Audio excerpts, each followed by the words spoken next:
What is up, guys? Welcome back to the channel. In this video, I am going to be covering how to unlock real, reliable power on your forehand and your backhand. Some people complain about the fact that I only ever teach a shot on one side, so I'm going to try my best to remember to work it on both sides.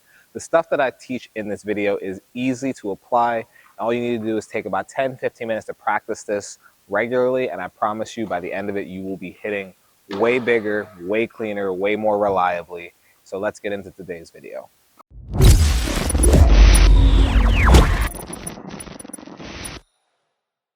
And if you're new to the channel, don't forget to like and subscribe. The channel is growing and I'm super excited to help more and more people. And as the channel grows, we get to do more collaboration videos. By the way, the collaboration video that I promised you guys is all shot. We're just finalizing the editing and the upload schedule. And if you guys didn't know who it is this person here. So with that being said, if you're new to the channel, don't forget to like and subscribe so that we can do more projects like that one. Now, getting back to how to unlock power. Power in the ground strokes is actually a super simple thing. It's a combination of power sources added onto each other and then timing the release of those power sources. You usually have three main power sources. It goes legs, core, and arms. Everything else that you add into that is a little bit more of an accent thing. So like you can get a little bit of power from the wrist, but the wrist is kind of at the end of everything.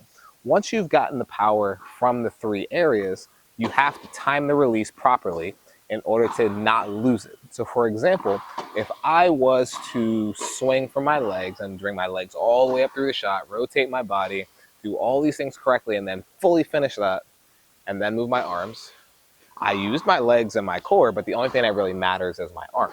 So getting everything to release at the same time is going to be the goal of really unlocking the real power. But most people fall short because they don't know how to actually work into timing these releases properly.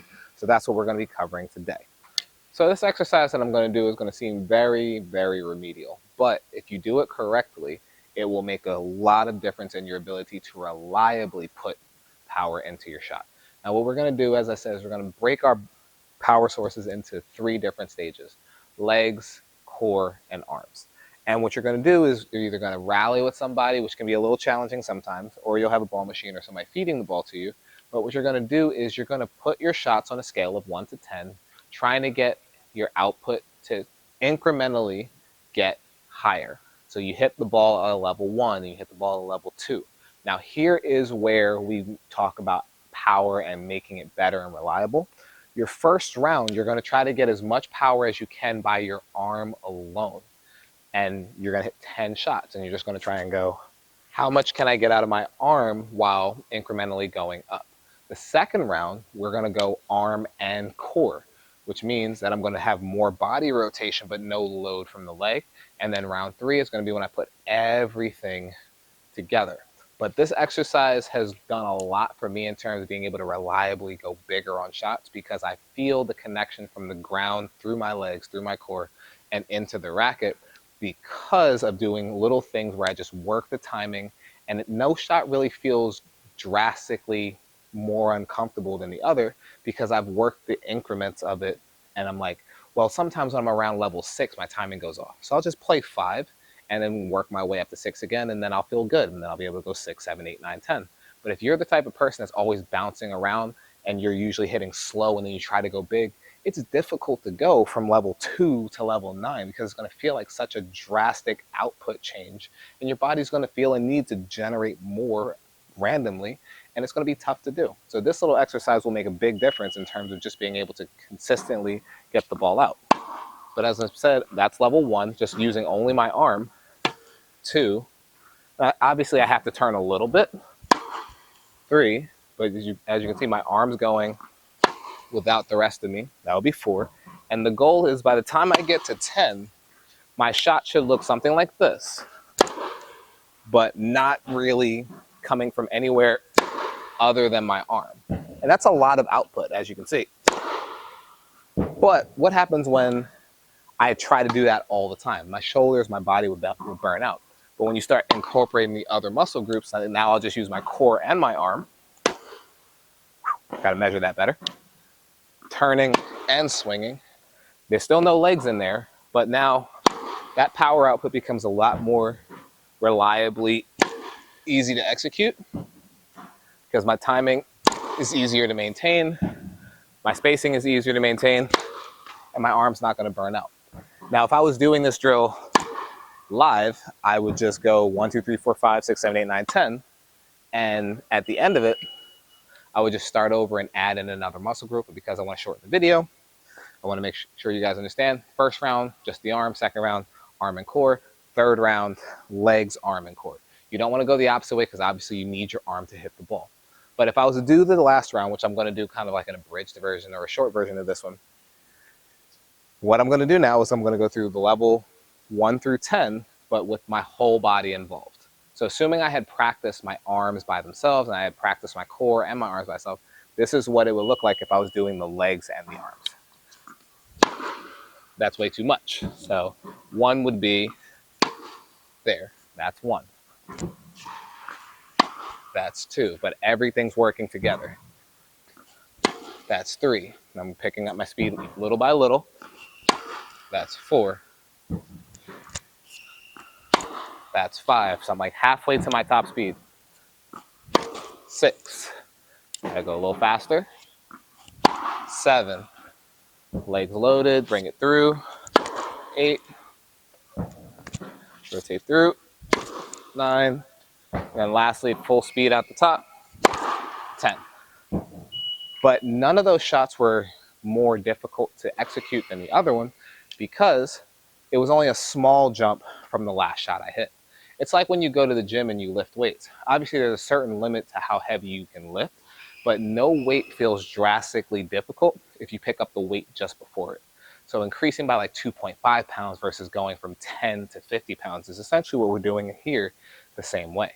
So switching to the backhand side, as I promised, this is going to be a shorter version of it just to explain the differences in what you're going to be trying to execute. With the one-handed backhand, the core is going to be almost an eliminated step because remember, you don't do big turns in and out of it because again, your power source is in the front of your body. Whereas with the two-handed backhand, you need to be able to get your shoulder from the back all the way to the front. So the step 2, which is incorporating the core, is more important on the two-handed backhand. But same concept.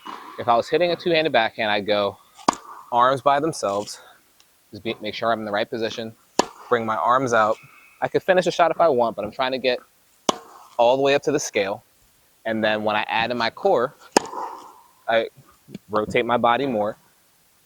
How much can I get out of just doing this? And then lastly, adding in the legs, then I'd work my way through there. And if I was hitting the one-handed backhand, it would be 1 and then 3. You can kind of meld step 2 into one of them. So for example, if I was hitting with one hand, I would probably go step 1 with a little bit of rotation because in order to get the arm out, I have to get that little rotation here. But then I'd go step 1 to step 3 where I would load the legs and then release just a little bit inside and then bringing it out. But the main thing that people have to remember is that there is a power difference in the one-handed backhand and the two-handed backhand in terms of power sources. You get more power from the arms and the legs and minimally from the core with a one-handed backhand. And then you get pretty much even power between the 3 muscle groups with a two-handed backhand. So just be aware of that when you practice on the left side for the people who are right-handed. But that's going to wrap up the video for today, guys. I know it seemed remedial and very simple, and you're like, well, how am I going to hit the ball harder? But if you do this little exercise and you work your way up, power becomes easy to access and power becomes easy to trust. It's very easy to hit the ball hard. Almost every person I've ever met knows how to generate power, but that power doesn't inherently translate to being in the court or being in the court consistently. This exercise here where you make little incremental changes will make the higher output shots feel way more comfortable. And it will also make you relax when it's time to hit those shots. And the less stress you have on yourself, the more likely you are to be able to execute the shot consistently. It's only when we start thinking that we have to try harder that our body mechanics actually change and we start muscling and janking and ripping shots around our body rather than hitting just a faster version of the shot that we've been hitting pretty much the whole time. But as I said, that's going to wrap this video up. If you know anybody who will benefit from this, please send it off to them. Also, if you're new to the channel, don't forget to like and subscribe. The channel is growing, and I have an announcement for everybody because people have been asking about this and I was actually hesitating to do it, but more and more people are asking. I want you guys to comment. Obviously, if there's any video topics that you want covered, do that. But if you guys want me to launch these shirts, because I have a bunch of different color combinations, long sleeve and short sleeve, but people keep asking me about them. If you want me to launch these shirts, comment down below, let me know that, because I want to see how many people actually are interested in it. I never wanted to be somebody that was pushing products on people. I want to help you guys with tennis, but if you want these shirts, I'm happy to work through the process of getting it set up so that you guys can have them. But for the third time, that's going to wrap this up. I'll see you guys in the next one.